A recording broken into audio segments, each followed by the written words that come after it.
It's wonderful to meet you all, and I take great joy in being one of the people that gets to welcome you to GW. One of the nice things about being a dean is that I get to come in and do these welcomes, and actually it's other people who have done all the work to make them happen. We have a wonderful team of people here who are going to guide you through both today and through this program. And it's really on their backs that this entire thing is built. And so I'm just the person who's welcoming you here, but the people who actually make this happen, you're going to be spending more time with as soon as I depart. I wanted to take a couple of minutes just to talk about what we're doing at the school, to give you a sense of what you're becoming a part of, and what our excitement about the future is. To my mind, this is an incredibly exciting time for business school education. Sometimes it might feel like the world is crashing down around us. You know, every morning I wake up and listen to the news and think about all of the things that are going on. What role does a business school have to play in all of this? And of course, I don't need to recount all of the details of what's going on in the world around you. But of course, also having the people that are trained in the right way and actually thinking deeply about what it is to be a leader and to be a manager and to be running projects in this very complex landscape is, in my mind, the best contribution we can make. And it's one of the wonderful things that we can do as an institution. And I hope it's one of the wonderful things that I can try to do as a dean, is to make us even better at doing those things. Now, just to give you the Cliff Notes version of some of the issues that I think about when I think about running a business school today, I like to think about business school in the last 40 years of historical context. I'm actually trained as a sociologist, and actually even before that as a Chinese literature person, and so I come out of a humanities and kind of deep social science background. And my interest has always been in understanding institutions and the power of institutions, but also grounding them historically in thinking about how the world has shaped who they are and how they can then shape what the world is. And in some sense, business schools have, in my view, over the course of some time period, we lost our way a little bit. I think we followed the trends of neoclassical economic theory, and the reason I say 40 years is because I kind of date that beginning, that entry point of the growing power of neoclassical economic theory with Milton Friedman's, the famous Chicago economist who eventually won a Nobel Prize, his entry into the political scene in the early 1970s. And it really became a popularization of the ideas that markets are independent, abstract systems. They are systems that you can, in some sense, disembed from society. We don't need to think about governments. We don't need to think about social systems. We don't need to think about culture or politics. Those are all maybe important, but they're kind of external shocks to the system. And what we can do is we can analyze markets as independent entities. And business schools kind of followed suit. We became more and more disembedded from the rest of the university and from the rest of society in some ways. Of course, we had great economics departments, great finance departments, but we kind of built ourselves around the functional areas of the disciplines.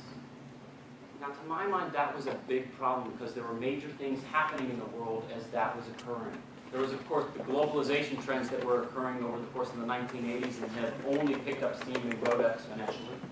And then there was, of course, as you disembed people from society and from issues like ethics and social responsibility, you don't teach them the core values that are so important to running business organizations. Because make no mistake about it, corporations, besides nation states, are the most important and powerful institutions in the global economy. They have very, very special attributes that we attribute to them because we want them to actually drive our economies forward. And this is a very important thing, but it means that the students that we train then have the responsibilities of going out into the world and being a part of them. And if we don't train them the right way, you will get the accounting crises of 2000 and 2001, and you will get the financial crisis of 2008 that we're still feeling the effects of today.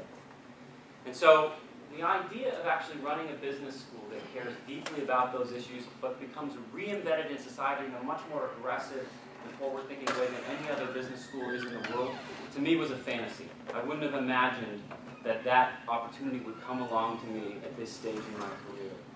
But somehow I got into a conversation with some people, and 18 months later, here I am, a year into a job that to me is the most exciting job in the most exciting economic moment that this country faces. And where would I want to do that job? Of course I'd want to do it 6 blocks from the White House and across the street from the IMF and the World Bank and the IFC and 20 blocks from Congress, because this is the moment.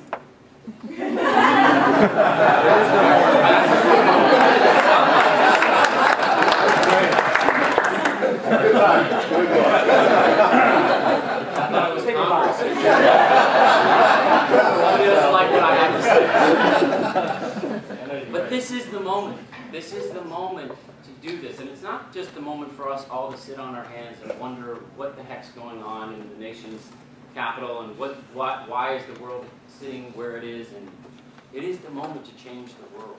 I often say that I want to train a group of students who are not just interested in making a living, but in making a difference and changing the systems that they're in. One of the nice things that happened was I inherited a school that was already very committed to those values. This is a school that went very deep on the issue of ethics several years ago when a number of schools were debating whether or not ethics should be part of the core curriculum. But it was also a school that was very much, in some sense, entrepreneurial and had developed a number of different programs that would allow us to go deep. And of course, if you want to think about change, you want to think about change at the organizational level, at the national level, or at the global level, I can't think of a program that's more tied to that than project management. Project management is all about change. And so then, taking a class like you guys and turning you over to a group of people who have been in this game for as long as any other business school has, to my mind, is just, this is what we're here to do. This is what we're here to be all about. It's about giving you the knowledge that we have and putting you in dynamics that you can actually learn and that are the best pedagogical dynamics and the most cutting-edge ways of thinking about these things. So we can all be a part of a group, you plus the business school, that are all about changing the world in some kind of positive way. So I'm just, every time I do these welcome events, I'm so excited about what it is we're doing, but in the area of project management specifically, because it's so much about global issues and global change, or about change just in general, I think I'm just thrilled to welcome you here and to have future conversations with you over the course of your learning here, and as you become alums of the school as well. So thank you very much for your time. I again welcome you to the school and hope you have a great day and a great time here at GW. And my door's always open. I'm on the 6th floor of Duquesne, and so please come find me. Thanks.